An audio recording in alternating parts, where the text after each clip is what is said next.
Hey guys, this is Gamer Patan again, and today we are going to talk about the Gotham Knights that arrived on PC. Well, it did not got a good review from many platforms. It really are getting about 50% or below that. So why is that? I mean, what is the reason?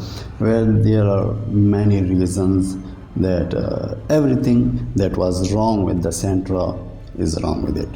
Well, the first thing first is make sure to subscribe if you didn't. So the first thing first is that there is no main character in it. The Batman is dead, and much of the fun was buried with him.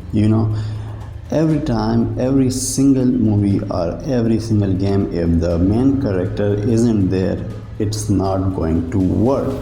The developers have to know this. The game developers, the companies, the big gigantic companies have to know this. The Batman Arkham Knight is still a thing, but I don't think the Gotham Knights will survive that long. Another thing the Gotham Knights got really bad is the interface, the user interface. The user interface, it is like a mobile game. It looks like you are playing it on a smartphone and the PC. It really have a bigger difference, so you have to show it. So the thing is, the UI is really bad. The font, look at the fonts and look at the icons, everything is so bad there.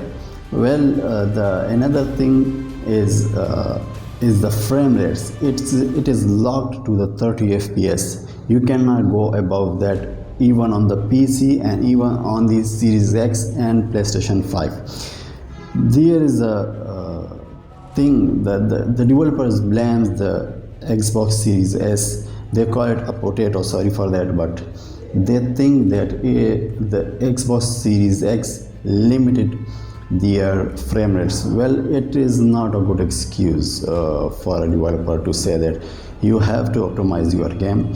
So the 30 FPS is the limit. You cannot go beyond that, and you can come down from it. So when the frame rate goes down below 30, you know what happens to a game like that.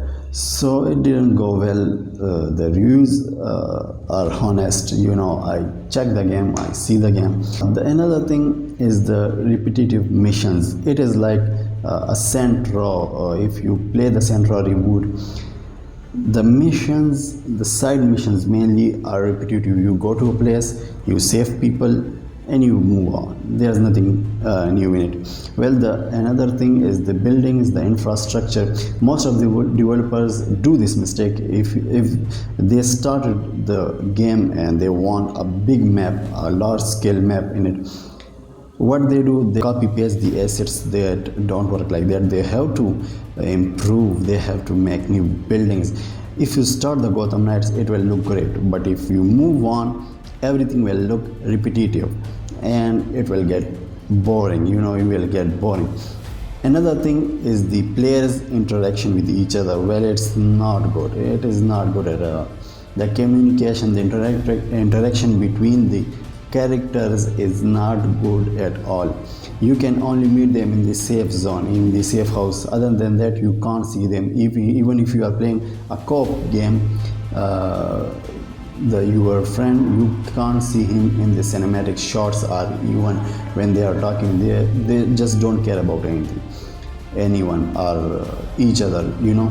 So these are the facts, the things that really got that bad review, and I'm really sad for them.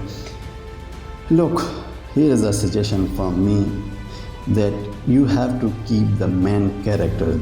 The characters that are here in the Gotham Knight, these are sidekicks. These are side characters. You can't make them a real thing.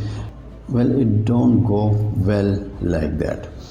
So these are the things that caused really bad reviews, and I think it won't last long, just like the Batman Arkham Knights. It will be buried under the sand of history. So that's all for today. Make sure to subscribe to my channel and follow for more videos. Thank you.